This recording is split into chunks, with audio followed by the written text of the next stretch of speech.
Does learning how to roll your R's happen spontaneously? I want to have a conversation with you about that. My name is Franklin, and this is for1000hours.com. Don't give up on your language learning marathon. You can make it. You can make it through your first 1,000 hours. Now, before we get into the topic today, I do want to thank some people that already commented on my Rolling R's Story YouTube video. And the first person I want to highlight is Yasmiena. I am sorry, I don't know how to pronounce your name, but this is what you said. You said, you have a very confident voice, and I actually really like this podcast. So I liked reading that comment, and I want to thank you for that. I do want to tell you that I am not only going to talk about victory on first1000hours.com, but I'm going to talk about my struggles. I'm going to try to keep this raw and real, and I believe there's things that you can learn from on both sides, on the victory side as well as the struggle side, because it's important to know both, and this language learning journey is a process. So I think people need to know both of those sides. I also want to read Hair Candy Kina's comment. She said, congratulations on your progress. I'm excited for you. And I thank you so much for that. I want to say that I'm excited for you as well, because you've come to listen to things on first 1,000 hours. And to me, that's a victory, because the first 1,000-hour journey is so long that we have to celebrate our little victories. And I believe that your little victory was in listening to the podcast, because this is a language learning motivational podcast. And the more you can listen to things that are going to encourage you in your Spanish journey, then the more it helps you to stay motivated. And I think that many doors are going to open for you just because you have wanted to learn Spanish and you're pursuing Spanish as well. And then also for Fopkins, who said, well done, thank you again for your comment as well. Void Wanderer, I also want to thank you for leaving a comment as well on my YouTube video of my Rolling R story. And basically your comment is one of the reasons why I wanted to do this YouTube video, because I think it's going to be helpful for those who are still learning how to roll your R's. It's awesome that you already know how to roll your R's, and I know how to roll my R's as well, but I just want to read the comment that got my mind spinning a little bit. You said this: I accidentally learned how to roll my R's by doing a semi-Scottish sounding accent instead of how I normally sound. And so when I looked at that comment, I was thinking not only as Franklin Morris II, but I was also thinking as someone who didn't know how to roll their R's.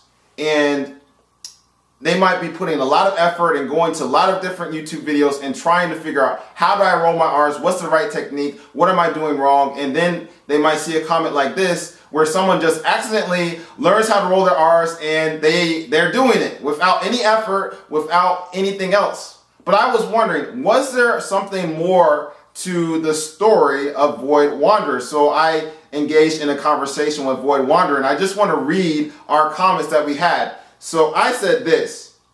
I said, awesome. And I think that is awesome, really, because rolling your R's is an important thing to do in Spanish and other languages. So I said, awesome. Did you even want to learn how to roll your R's at that time? If yes, how long did it take you from the point of wanting to roll your R's to actually rolling them? Void Wanderer said this: first 1,000 hours? Not really, but I did know that rolling your R's was important for some Spanish words, but surprisingly, not that long, really. Then I said this: did you listen a lot to Scottish material previous to you rolling your R's? And I said that as well because I don't remember myself listening to that much Scottish material. So I thought that was unique, at least in the United States, for someone to listen to Scottish material. I don't know, maybe Void Wanderer is in Scotland, I don't know. But I thought that was interesting for that comment to be made. And so then I also said this: this is my unscientific theory about rolling R's. The longer people are passively and actively exposed to a language, the greater their possibility that they will be able to roll their R's. As many YouTube videos attest, focusing on technique has helped people. But then there are people like you and I who begin to roll our R's spontaneously. Babies also start speaking spontaneously, some sooner than others. But in actuality, they had a lot of exposure to their mother tongue before they spoke, something that was distinguishable. And they had a lot of babbling mistakes previous to that time as well. Now, I literally never rolled my R's before I started becoming serious about reading and listening to things in Spanish as a habit instead of a random activity. Before that, the closest I came was when I tried to say tres or three, but I never could hold it. So it wasn't a trill. So exposure to the language mattered to me over technique for rolling my R's. Talking about technique, if you want to see a video focusing on the technique of how you roll your R's, you need to look at a video from the Real Russian YouTube channel.